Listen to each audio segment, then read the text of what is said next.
Voilà, donc c'est une vidéo pour aborder une question beaucoup plus politique. Donc moi, c'est vrai que je suis quelqu'un qui a été... on n'a pas... je ne connaissais pas ma judéité, ma race juive. Enfin, je viens de la découvrir il y a peu, en réalité. Et donc, de fait, j'ai grandi comme une personne de souche italienne seulement, corse, sicilienne, mais pas juive. Donc là, j'ajoute arménienne et juive à mes gènes. Hein, voilà. Et puis arabe aussi, puisque je suis sémite, hein, donc juive arabe. Hein, voilà. Bon, qu'est-ce que vous voulez vous dire? On est un sang très proche, hein, les sémites. Voilà, avec les Arabes. Donc, voilà, comme j'ai un parcours aussi de vie dans le monde arabe, je préfère l'assumer aussi, ce côté-là. Donc, sujet politique, c'est ça que je voulais aborder. Et de fait, je voudrais qu'on parle de religion. On ne peut pas parler, hein, on le voit, hein, la France, elle s'est targuée d'être... non religieuse, derrière un athéisme fort, hein, derrière un laïcisme vraiment forcené, où il est presque impossible de vivre sa propre religion de manière simple, de manière ouverte, hein, pas de manière ouverte, hein, c'est-à-dire pas faire des démonstrations, hein, de pratique, mais de manière ouverte, c'est-à-dire sans avoir à se cacher, sans en avoir honte. C'est ça, moi, que je tiens à dire. Donc, derrière un laïcisme vraiment forcené, hein, en réalité, on soutient un pays israélien qui a fondé son retour en terre de Judée sur un livre religieux, la Torah, même pas la Bible. Il la nomme pas comme ça, alors que nous, on est quand même historiquement chrétienne, la France. Il ne se base même pas sur un texte lié à notre propre religion, sur quoi s'est fondée notre histoire de France. Il se base sur la Torah pour le retour de leur exil, les Juifs. Et après, on nous vend du laïcisme de partout et dans les médias, et il faut avoir honte de ci, et on est en France, on peut pas s'habiller comme ça, alors que la loi laïque, elle a été fondée justement pour que les gens n'aient pas honte et n'aient pas à se cacher de leurs croyances religieuses, car la République est fondée sur la liberté de croyances religieuses. Faut le rappeler quand même. Donc, ceci étant dit, quand je vois comment les Juifs sont portés dans notre pays, comment la Torah est portée dans notre pays, j'aimerais vraiment que vous affichiez tous vos conversions, hein, dont Emmanuel Valls ne s'en était pas caché, hein, de sa conversion au judaïsme, et ce n'est pas le seul, sauf que les autres ne s'étalent pas comme il a pu s'étaler ou comme il a été exprimé de manière assumée dans des émissions télévisées. Voilà. Donc, je trouve ça pire que puant. Pire que puant, c'est à vomir tout ça. C'est à vomir. On a un abaissement de notre intelligence sous couvert de race. Franchement, on devient plus idiot qu'avant et je pense que les neurones sont grillés.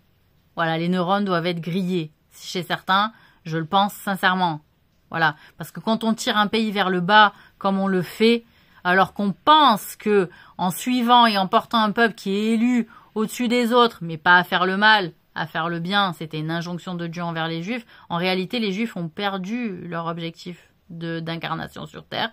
Je vous le dis, en tant que Juive, en tant que femme ayant été la mère de Moïse, la sœur de Moïse, la mère, puis la sœur, la mère de Jésus, puis Marie-Madeleine, et puis Fatima, je peux vous dire qu'en termes de religion, j'en connais un rayon. J'en connais un rayon. De fait, je dis aux Juifs, hein, parce que je connaissais ma religion, je faisais partie des rares femmes à pouvoir lire la Torah en hébreu, je peux vous dire, vous vous êtes éloignés des messages des prophètes, et que le prophète Jésus avait été annoncé par Isaïe, et que de fait vous reniez la parole des prophètes alors que vous faites des efforts à les suivre, alors qu'en réalité Jésus était là pour vous libérer d'un enseignement bloqué, mais aussi il vous a apporté une mauvaise nouvelle, c'est-à-dire si tu es le Messie tant attendu, tu vas donc nous libérer. Tu vas nous venger, comme il avait été annoncé. Les Juifs devaient être vengés. Et donc les Juifs, quand ils ont vu que Jésus ne leur apportait pas la vengeance comme il avait été dit dans des textes, et qu'ils n'allaient pas s'en prendre contre Rome, en réalité, vous vous êtes trompés d'époque, mes frères juifs. Voilà, à l'époque de Jésus, il n'était pas le temps de la fin des temps, où effectivement, à la fin des temps, Jésus, le Messie, revient pour mettre un point, faire une vengeance envers la civilisation satanique de Rome, du paganisme. Mais le paganisme, il s'est développé partout dans le monde. Il n'est pas que resté à Rome à l'époque. Donc les gens voulaient que la vengeance soit faite s'ils allaient devoir prendre les armes, puisque c'était le message qui était attendu par le Messie. Mais Jésus leur a dit, c'est pas l'avènement, c'est pas ce que je vous propose. Moi, je vous propose de vous repentir. Vous imaginez? Ben ouais, la chute, c'est-à-dire la déception pour les Juifs. Les Juifs, ils sont pris dans la figure que on doit se repentir. Ah d'accord, on doit se repentir. Ben oui, parce qu'en fait, les Juifs, ils avaient fait aussi énormément de mal. Ils avaient fait beaucoup de péchés d'associationnisme aussi avec des païens. Et de fait, ils s'étaient éloignés. On le voit quand je fais la lecture de la Bible et donc de la Torah dans l'Ancien Testament. On le voit que Israël et Juda ont failli à leur engagement avec Dieu déjà, et que si l'exil avait été fait, c'est que déjà Dieu avait renié son pacte avec les Juifs. Avec les Juifs. De fait, les Juifs s'attendaient à la vengeance de Rome à l'époque de Jésus, alors que Jésus, il dit non. En fait, il va y avoir une vengeance, mais avec la création de l'enfer. On peut pas juste se venger et se battre Rome et reprendre notre liberté. Non, dès que Rome aura repris de la force, les Juifs seront à nouveau diminués, seront traités comme des gens inférieurs. Mais en réalité, si on prépare la vengeance, et c'est là aussi l'idée, c'est que Jésus, à l'époque de Jésus, il préparait la vengeance, il la prépare. C'est-à-dire d'abord revenez à Dieu et repentez-vous. Soyez conscient que vous avez péché, puisque de toute façon, on doit toujours demander pardon, on doit toujours être pécheur. En tant que créature humaine, par essence, on est pécheur parce que on est faible, parce qu'on aime bien aller vers les plaisirs et que cela nous pollue l'âme aussi. Voilà, nous fait faire des erreurs, etc. Bon. Et que donc il y a une balance un peu compliquée à gérer sur cette planète et que il y a moins d'essais. Il y a moins de... Ça y est, on va être jugé. Voilà. Parce que ça fait longtemps aussi que les âmes sont incarnées. Donc, il est quand même important de signaler ça.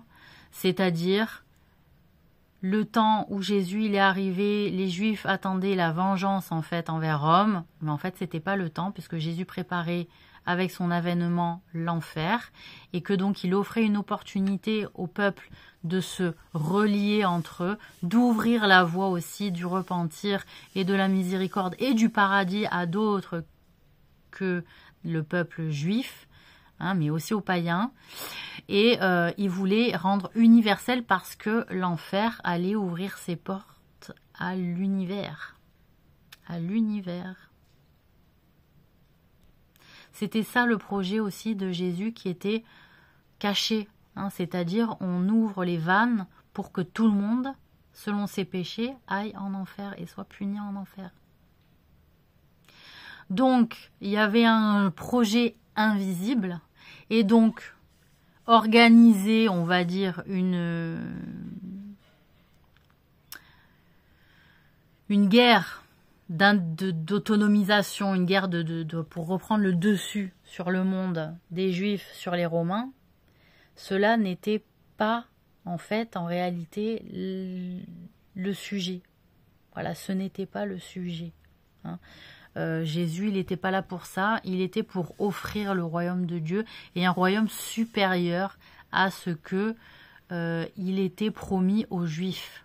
C'est-à-dire qu'il ouvre, il universalise le message du paradis et de la miséricorde de Dieu à tout le monde. Et donc le royaume va être encore plus merveilleux, plus magnifique. Et donc c'est ces deux choses qu'il fallait que les Juifs comprennent pour suivre Jésus, pour se convertir à Jésus, pour faire le baptême. Alors le baptême de Jean, c'était un acte symbolique, il n'y avait pas de christianisme, on ne parlait pas de christianisme à l'époque, hein. C'est les gens après qui en ont parlé. Parce que, mine de rien, les Juifs n'ont pas appelé à suivre Jésus, hein, n'ont pas appelé à suivre le Christ. Ils ont appelé à sa mise à mort, hein. Et puis, de ce que j'ai compris, dans les lectures, dans l'histoire juive, Jésus est considéré comme ayant été pendu, hein. Donc, prouvant qu'il était un mauvais juif, hein. Alors qu'en réalité, il remettait pas en question l'école, hein, du judaïsme, hein, avec Moïse, ni ses préceptes. C'est juste qu'il ouvrait, parce qu'en réalité, le jour de Shabbat, le fait qu'on ne travaille pas, le fait qu'on ne mange pas, etc., cela nous coupait du reste de la population et de la réussite, d'une forme de réussite en société et de se lier fraternellement. Lui, Jésus, la voie qu'il ouvrait, c'était on se liait fraternellement. Et on voit avec l'épisode en fait où il y a Simon qui s'ouvre en fait aux Romains, c'est-à-dire au lieu de se chamailler entre Romains et Juifs, il voulait montrer qu'ils étaient plus frères entre eux, même si la race n'était pas la même. Donc c'est ça qu'il voulait voir, c'est ça ce qui était mis en branle, c'est ça, c'était l'universalisme, c'était on ne se venge pas maintenant, la vengeance viendra plus tard, à la fin des temps. C'était le repentir, c'est-à-dire considère que tu es quand même pécheur, parce qu'il faut voir aussi que les Juifs considéraient avant que Jésus arrive, considéraient que les gens ne faisaient pas correctement tel acte purificateur, ne considéraient pas que Shabbat était correctement fait, et donc tous les Juifs, pour être délivré, pour que le Messie arrive, hein, il fallait être encore plus parfait dans sa pratique, etc. Et Jésus arrive en montrant des actes presque de laxisme en réalité. Oh ben non, on peut manger pendant Shabbat, oh ben non, on peut travailler pendant Shabbat, oh ben non, on peut faire un miracle pendant Shabbat, on peut parler aux Romains avec la paix, on peut soigner, on peut ci, on peut là. Donc il avait une force, de persuasion parce qu'il faisait des miracles et parce qu'il dans sa thématique c'était je rends la vue, hein, je rends la vue aux aveugles, je rends l'ouïe aux sourds, etc. Donc il y avait quelque chose d'effectué dans la matière, mais on le voit, c'était pas à la pelle, hein, c'était pas à la chaîne qui soignait. Il y avait des journées qui étaient ouvertes de soins à la chaîne, mais déjà ça demandait beaucoup d'efforts et c'était extrêmement fatigant pour Jésus parce qu'il était incarné par un décret de Dieu qui lui permettait de le faire et donc il avait une force divine qui quand même le dépassait, hein, Jésus. Donc c'était lourd ces soins. Et puis on le voit quand il y a la femme impure qui touche comme ça les franges de son habit, il y a une force qui s'en va de lui. Voilà, c'est-à-dire tout ça est animé aussi par des forces invisibles, hein.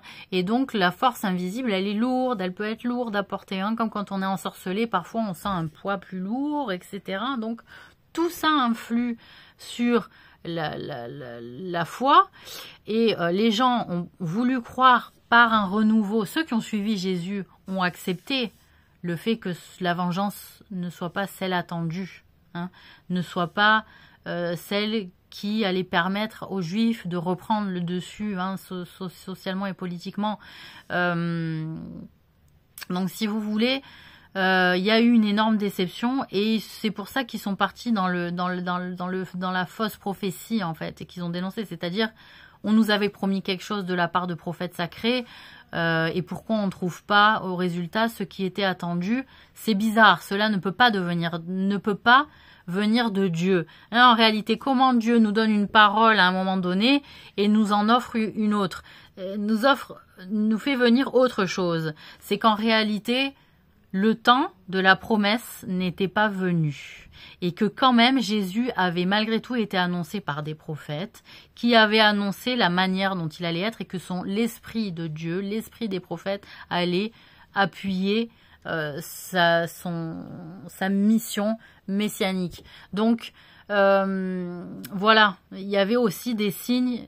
C'est toujours dans le bien, c'est toujours dans le mal. Il y a toujours deux versants dans notre monde. Il faut quand même s'en souvenir qu'il y a un côté où on va être mal indiqué et il y a un côté où on va être bien indiqué. C'est pour ça que toujours Jésus il dit que ceux qui entendent et que ceux qui voient. C'est-à-dire que ceux qui veulent voir vont voir et ceux qui veulent entendre vont entendre. Hein. C'est à un moment donné, ceux qui ne veulent pas voir ne vont pas voir et ceux qui ne veulent pas entendre ne vont pas entendre en réalité. Donc, voilà. Hein. C'est-à-dire, est-ce qu'on reste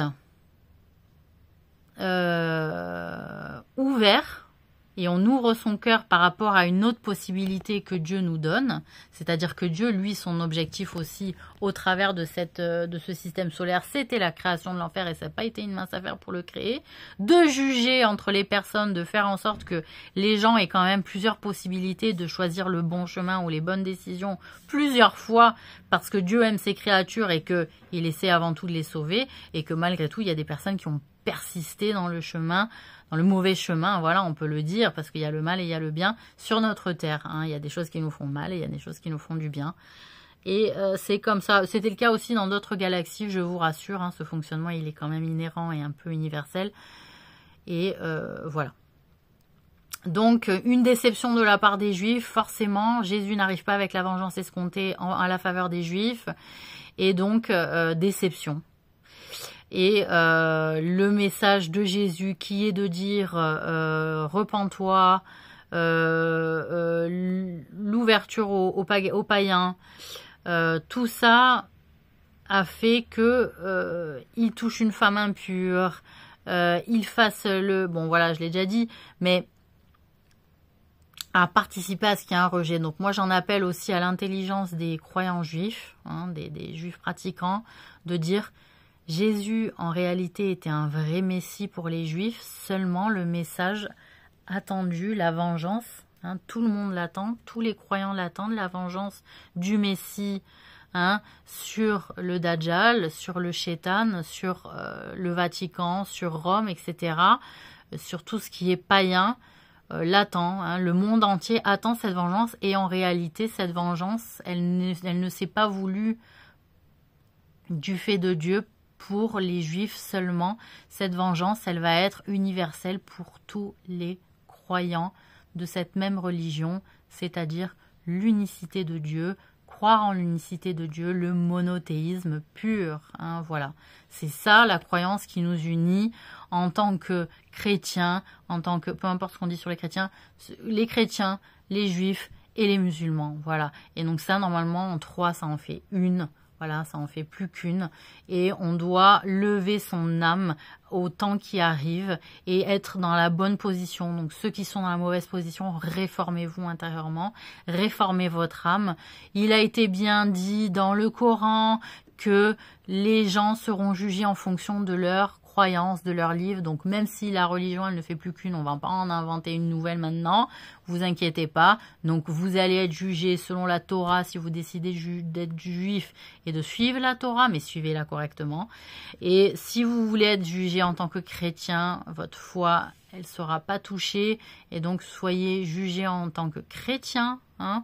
Mais il faut rappeler qu'on le voit dans la série The Chosen, encore une fois, c'est un rappel pour les chrétiens, que Dieu s'en remet, que Jésus, pardon, lapsus, mais pas révélateur, que Jésus s'en remet à Dieu pour ses pouvoirs, et que il dit le Père, donc c'est le Père qui décide tout. Et il dit le Fils de l'homme, Jésus, pourquoi? Bon, il m'a autorisé à le dire. Le Fils de l'homme, pourquoi? Parce qu'il est le fils de Marie, donc de moi, et que il m'a dit, tu te bats comme un homme, Marie. Tu fais des choses où tu te bats comme un homme. Donc, il appelle le Fils de l'homme parce qu'en réalité, dans le Coran, Dieu appelle Jésus le Fils de Marie. Mais Jésus dit le Fils de l'homme parce qu'il m'a vu me battre comme un homme. Voilà. D'où, c'est pas le Fils de Dieu, parce que Dieu, dans le Coran, il dit ce n'est pas mon fils. Voilà. Ce n'est pas mon fils. Je l'ai créé. Donc voilà, hein, pour la petite anecdote. Donc faites attention à ce que vous allez faire. Et oui, on va être jugé en fonction des livres. Les musulmans, si les gens veulent choisir le Coran pour être jugés parce que leur foi est islamique, eh ben, ils vont être jugés par le Coran. Ceux qui vont, c'est écrit dans le Coran, vous serez jugés par les 3 livres, hein, ou l'évangile, ou la Torah. Voilà. Après, à vous de choisir. Donc ça ne change pas. Même si effectivement, on est 3 religions monothéistes, il n'y en a qu'une. En réalité, la foi, elle est ferme. Hein. C'est pour ça que moi, je suis un petit peu mélangée, hein, entre ma judéité, mon attachement au christianisme, hein, puisque voilà, et mon choix de pratiquer l'islam, voilà, comme religion à la fin, voilà. Hein. Voilà, bah écoutez, je vous souhaite une très bonne journée. Et ce que je peux vous conseiller aussi, c'est que les musulmans aillent de temps en temps aussi voir les chrétiens, et que les chrétiens aillent voir les musulmans, et que les musulmans aillent voir un peu les juifs, que les juifs aillent voir les musulmans et les chrétiens, etc.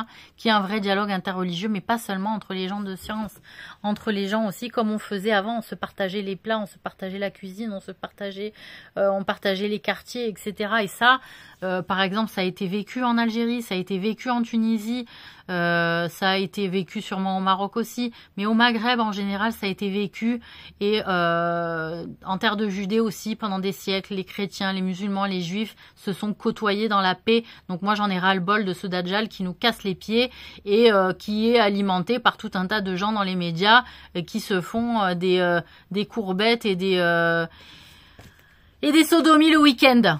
Voilà, allez, je termine là-dessus. Bonne journée.